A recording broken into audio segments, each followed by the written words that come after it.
how has the election made you feel on a scale from 1 to 10, with 10 being Nazi. My name is Dr. Nick Peterson, and I specialize in those suffering from TDS, Trump Derangement Syndrome.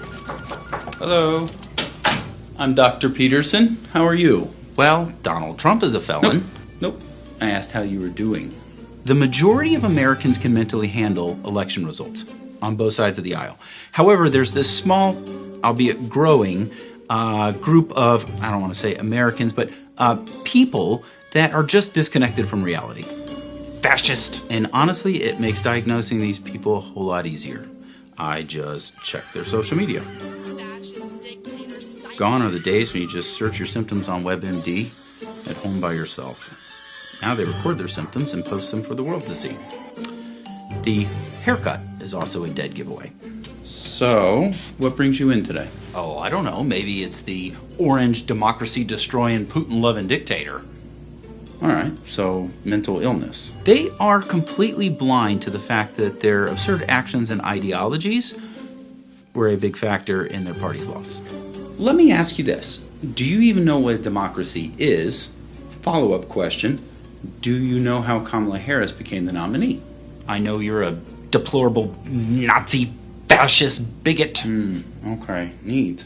Turns out that calling half the country Nazis for 4 years was not a winning strategy. And yet somehow, not even Cardi B could save them. Do you realize what I'm going through? Yep, delusions. I am losing my right to vote. What? Where are you getting your information? Whoopi Goldberg? Well, what's the remedy, you might be wondering? Well, if you ask me, it's a history lesson in Jesus, but the pharmacy doesn't offer those.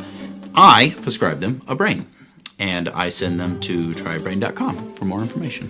Well, I'll show you. I'm moving to Canada. That'd be great. And I'll be shaving my head. Oh, that's... no. And one last thing, I'm going on a sex strike. Your loss. Oh, no.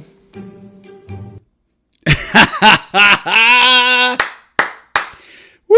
I love it. And even Elon Musk reposted it and laughed his ass off. Oh my God. Good morning. I got up extra early today. So I could create this fantastic YouTube video for you. Now, I'm a crypto teacher. I'm not a financial advisor. We got a lot to tear down today. The Dems out there are going batshit crazy. Elon Musk, the Department of Government Efficiency, is pulling out all the criminal activity in our government. There has been a lawyer with the SEC that has been demoted. We're going to cover that, and we're going to get excited. And we're going to have a good time. So yesterday, I picked up 2 more bottles of this XRP etched wine from Manos Wine. I'm not affiliated with Manos. I've ordered some bottles in the past, and I got some more in yesterday. I think they only ship to the United States, unfortunately. It's California Cabernet Sauvignon, full-bodied, dry red with a smooth finish, 13.5% alcohol by volume. And if we click on the details here, you can see that the XRP logo, reliable cross-border payments, blah, blah, blah, is etched into the bottle. It is a beautiful bottle. It is a beautiful collectible. And we are going to be popping bottles very soon. I'll leave a link below. Tell them James Rule XRP sent you back. Now, today's episode is sponsored by Caleb and Brown. They're one of my sponsors. I'm one of their clients. They offer high liquidity. They allow you to trade in your account 24/7, 365. And the best thing about it is they don't crash whenever we have a moon event. There's very high liquidity. If you want to cash out $1 million of Bitcoin, $5 million of XRP, $10 million of Ethereum, they have the liquidity. Click on the link below. This is my splash page. Tell them James Rule XRP sent you back. Okay, let's get into it, baby. Coin market cap, Coin Paprika. The market cap is $3.3 trillion. Oh no, Bitcoin is under 100,000. It's 98,928. Oh no, Ethereum is $2,827. Oh no, XRP is $2.45. Are you backing up the truck? Are you backing up the truck? XRP is my top holding for a reason, not financial advice. I also have others like Solana, Cardano, Stellar, HBAR, VeChain, Algo, and many, many others, including tokens that are on top of the XRP ledger, like MXI, BMT. Do your research. Let's go. Cointelegraph. You know, I'm really surprised that Cointelegraph is getting pro XRP all of a sudden now that the U.S. government has flipped the switch. Look at this shit. Cointelegraph, bullish. I mean, really? Analysts see XRP's latest pullback as a part of an Elliott wave structure, with a potential breakout of it if it reclaims $2.70. Some projections set an intermediate target of $5.85. Why can't it be $5.89? While the long-term outlook reaches as high as $18.22. And they created an article here. I'm not going to click on it or go through it. I'll leave a link below. Cointelegraph, waking up to XRP. Why? Because I told you so. So Eric Trump posted this 9 hours ago. A couple of days ago, he posted about Ethereum. Now he says, feels like a great time to enter Bitcoin World Liberty 5, 9 hours ago. And I reposted it and I said, feels like a better time to enter XRP. So after seeing all the criminal activity, which I'm not going to go in the detail over, but supposedly the Pentagon ordered $300 million in sushi. I hope they got hookers and blow with that sushi, but $300 million in sushi. Let's see, thousands of dollars for one single styrofoam cup or paper cup or something. So our government is taking our tax dollars and blowing it on stupid shit, documenting it on stupid shit. And I tweeted this morning. I'm sorry, I said tweet, Elon. I apologize. I posted on X this morning, and I said, if you pay taxes this year to those criminals, you might as well consider yourself a criminal. President of the United States, Donald Trump, and Elon Musk approved this message. Taxation is theft, 100%. And Chi Mom said, considering changing my W-4 to exempt. Absolutely. Okay. A couple days ago, David Sachs, the new crypto czar in the United States, was in a panel and spoke about digital assets, and the Bitcoiners out there were disappointed because they didn't mention Bitcoin here, Bitcoin that, blah, blah, blah, blah. So Brad Garlinghouse got this out. First of all, let me play the video clip before I screw it all up. The president said in his executive order in the first week that it's the policy of his administration to support the responsible growth and use of digital assets, blockchain technology, and related technologies across all sectors of the economy. And he established an executive branch working group for digital assets, which includes Secretary Besson at Treasury, Secretary Noem, soon to be confirmed Attorney General Bondi, Secretary Letnick at Commerce, and all the other key administration officials that have an equity in crypto. And similarly, the SEC has set up a crypto task force led by Hester Peirce, which is also looking at this issue. And together, our objective is to accomplish the task that the president assigned for us in his EO, which is to propose a federal regulatory framework governing the issuance and operation of digital assets, including stablecoins, in the United States.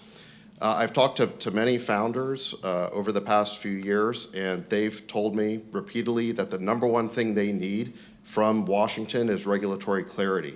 They just want to know what the rules of the road are so they can abide by them. We're coming off, frankly, 4 years of arbitrary prosecution and persecution of crypto companies where the SEC wouldn't tell founders what the rules were, but then they would prosecute them. And many founders have even told me stories of being debanked personally just because they had founded a crypto company. All of this approach was driving this important technology of the future offshore, and we want to keep that innovation onshore in the US. Financial assets are destined to become digital, just like every analog industry has become digital, and we want that value creation to happen in the United States rather than giving it away to other countries. This will also, I should add, be much better for consumer protection because it's easier for regulators to supervise an activity when it's onshore. And it's probably not a coincidence that the single biggest fraud in the history of crypto, which was FTX, was based in the Bahamas. By moving the innovation onshore, it'll be easier to separate out the good actors from the bad actors. And we want to encourage the good actors, the innovators, while protecting the market from the bad actors. And I think a market structure legislation with clear definitions and fair rules will do that. I want to say additionally, we're excited about working with both the House and Senate on stablecoin legislation. I know Senator Hagerty introduced a bill today. This stablecoins really have the potential to ensure American dollar dominance internationally, to increase the usage of the U.S. dollar digitally as the world's reserve currency, and in the process create potentially trillions of dollars of demand for U.S. treasuries, which could lower long-term interest rates. So let me stop there, and I want to thank the chairman here today, Chairman Scott, Chairman Hill, Chairman Bozeman, Chairman Thompson. And I look forward to working with them as part of the administration to help turn President Trump's policy into reality. This was a week one priority for the administration, and we're excited that our counterparts in Congress are equally committed to ensuring American dominance in digital assets. I look forward to working with each of you. And with that, I want to say work with each of you in creating a golden age in digital assets. And with that, I'll turn it over to Chairman Scott. There you go. David Sachs is the crypto czar. But before I read Brad Garlinghouse, the CEO of Ripple's post here, David Sachs responded to Brad Garlinghouse with a bullseye. And I gave David Sachs the fist bump. Here is the comment from Brad Garlinghouse. Any criticism of today's press conference is absolutely missing the forest for the trees. Having the chair of Senate Banking, the chair of House Financial Services, the chair of Senate Ag, which the chair of Senate Ag, I'm adding this, mentioned the Internet of Value, and the chair of House Ag joins the crypto czar to commit to passing legislation for crypto clarity is 100% a big deal and something we have not seen before, people. And David Sachs said, bullseye. Here we go. Are you ready to get excited? Are you ready to laugh? Are you ready to have fun? Well, check this out. Poor Jorge Tenrero, whose signature was on all of the lawsuit documents against Ripple and XRP community and all the above. Well, he has been reassigned to the head of the IT office at the SEC. Poor Jorge. And Stu Alderati, who's general counsel at Ripple, he got this out there. And if you know what he's talking about, you know what he's talking about. And I'm going to spill the beans. Sources say that Jorge, in Texas we say George, Jorge Tenrero has been reassigned to macro data refinement. Do you know what macro data refinement is? I'll give you a hint. It's a bunch of numbers. It's a bunch of. Have you seen Severance on Apple TV, which is pretty crazy? But yeah, and look right here. It says, Fred Rispoli says, I feel like this reassignment has gone too far. I've seen many men stronger than Jorge go into an IT department's NOC and never come out alive. Tenrero deserves a lot, but not this. And if we scroll down, Jeremy Hogan said, not one Crypto X watches Severance. Oh, yes, I do, Jeremy Hogan. Yes, I do. And David Schwartz, Joel Katz, CTO at Ripple, says, I bet money he quit CSCC to become a movie critic. And becoming a movie critic, which movie is he going to critique? Is it going to be the Ripple saga? Is it going to be the motion picture the motion picture of the century called the Ripple saga? How Ripple and the XRP army defeated a government entity, the SEC. Sounds good to me. So on that note, in December, John Deaton, the GOAT, the greatest of all time, who represented, cryptocurrency, the XRP army, Ripple, all the above, amicus briefs, friends of the court, all the above. Back in December, George Tenrero was appointed chief litigation counsel at the SEC. And John Deaton says, I can assure you that he and Gary Gensler are two peas in the same pod. And who's Gary? Who's Gary? I don't know who Gary is. George Tenrero misled a federal judge when he claimed John Deaton should not be appointed amicus counsel on behalf of XRP holders in the Ripple case. He told Judge Torres that he had threatened physical violence against the SEC staff. His evidence of my intended violence, a post I made on X, see below. Shortly after posting it, I filed a motion to intervene in the Ripple case, representing at the time a putative class of 12,600 XRP holders who felt so strong about the bogus and bad faith allegations made against both them and XRP that they were willing to intervene as co-defendants in the case. The punch in the face I'm referring to in this post is the filing of the motion to intervene, and Tenrero knew it. Never before had a non-family member filed a motion to intervene in the SEC enforcement action as a defendant, let alone by a putative class of defendants. The 12,600 XRP holders quickly grew to over 75,000. When I filed it, I knew Judge Torres wasn't going to grant intervention, especially as defendants, and especially a putative class of defendants. Also knew the judge wouldn't force the SEC to sue the 6 XRP holders named on the pleading. One of them is his daughter, Jordan M. Deaton. And he goes on and on and on. And George Tenrero had a fit. And right here, John Deaton posted this on March the 12th, 2021. He said, there's only one way to deal with a bully. Punch that MF in the face. I'm up at 3 a.m. for a reason, bitch. See you soon, SEC. And George Tenrero, he is now demoted to the IT department. Sorry, Jorge. You gots to go. So yesterday, Cynthia Lummis, she is a senator out of Wyoming. They had a panel yesterday talking about Chokepoint 2.0, how the FDIC decided not to let cryptocurrency happen in banks. Well, she said explicit and undeniable proof of Chokepoint 2.0, Federal Reserve censorship, internal office use only. Reserve Bank staff generally should consider the conduct of the institution and its leadership and whether association with the institution poses undue reputational risk to the Federal Reserve. Is the institution's leadership associated with controversial commentary or activities?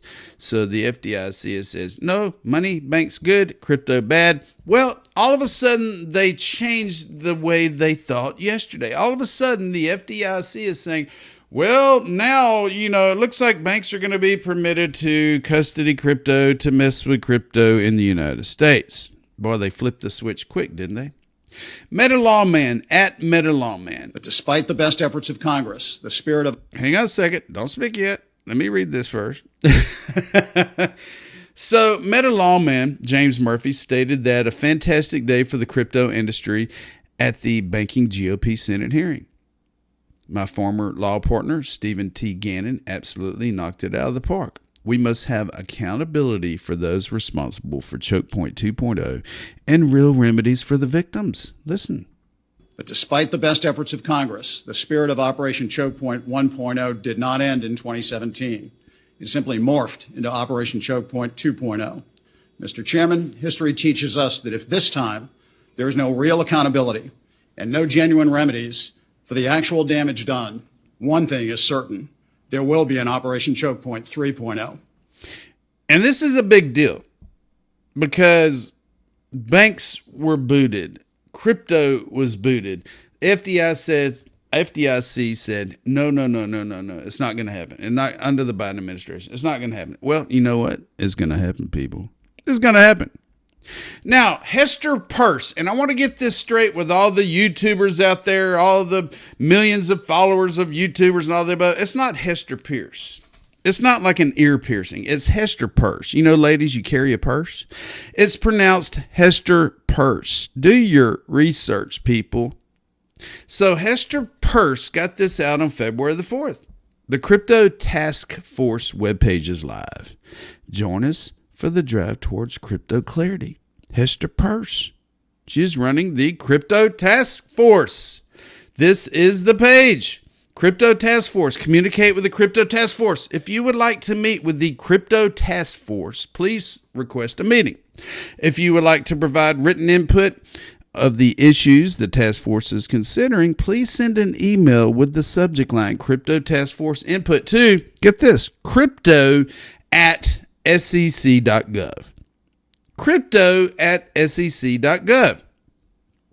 And if we go down a little bit further here, get Crypto Task Force alerts sent straight to your inbox. I did it.